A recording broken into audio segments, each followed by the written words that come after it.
దేవునికి వందనాలు. సఖయ్య గారికి వందనాలు. మేమేందంటే మా అమ్మాయిని అనిల్లో అయ్యికోకుండా ప్రార్థనలో వారు అని రాజమండ్రి దగ్గర నిడదోలు ఇస్తే బాబు పిల్ల కన్సీవ్ అయింది, ప్రెగ్నెంట్గా ఉన్నది. ఉన్నాక పిల్లకి బాగానే ఉంది 7వ నెల వచ్చేదాకా. 7 నెలలు వచ్చేదాకా పిల్లకి బాగలేదు. ఇంకా అప్పుడు నుంచి బాగా సీరియస్గా ఉంది. మేమేం చేస్తాం, రాజమండ్రి బాగలేదని అంటే చెప్తే తీసుకెళ్ళిపోయారు. తీసుకెళ్ళిపోయాక పిల్లకి బాగలేదు. బాగాలేకపోయాకలే నేనేం చేస్తా, పోయి తీసుకెళ్తే డబ్బులు లేకుండా ఒక 30,000తో వెళ్ళాము. అక్కడికి వెళ్ళాక పెద్ద హాస్పిటల్కి తీసుకోండి, బాబు బతకడని చెప్పారు. 7వ నెల ఆపరేషన్ చేసి తీస్తాం, బాబు బతకడు అన్నారు. ఇక రాజమండ్రికి వెళ్ళి తీసుకెళ్తే అక్కడ ఏం చేశారు, 10 లక్షలు అడిగారు బాబుకి.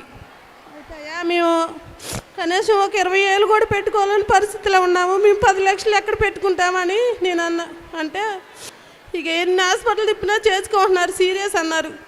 అని నేనేం చేశా, నాకు గబగబా ప్రార్థన కొబ్బరి నూనె డబ్బాలు గుర్తొచ్చి 10 కొబ్బరి నూనె డబ్బాలు అక్కడ ఉన్న 3 రోజులు రాశాను. రాస్తే వాళ్ళు ఏమన్నారంటే 3 రోజులు ఉంచుకోనమ్మా, అంతా బాగుంది, ఆటబీటు బాగానే ఉంది, బేబీ బాగున్నాడు, బేబీ పెరగటానికి ఇంజక్షన్ చేస్తాం అని అన్నారు. సరేలమ్మా అని 3 రోజులు ఉన్నాము.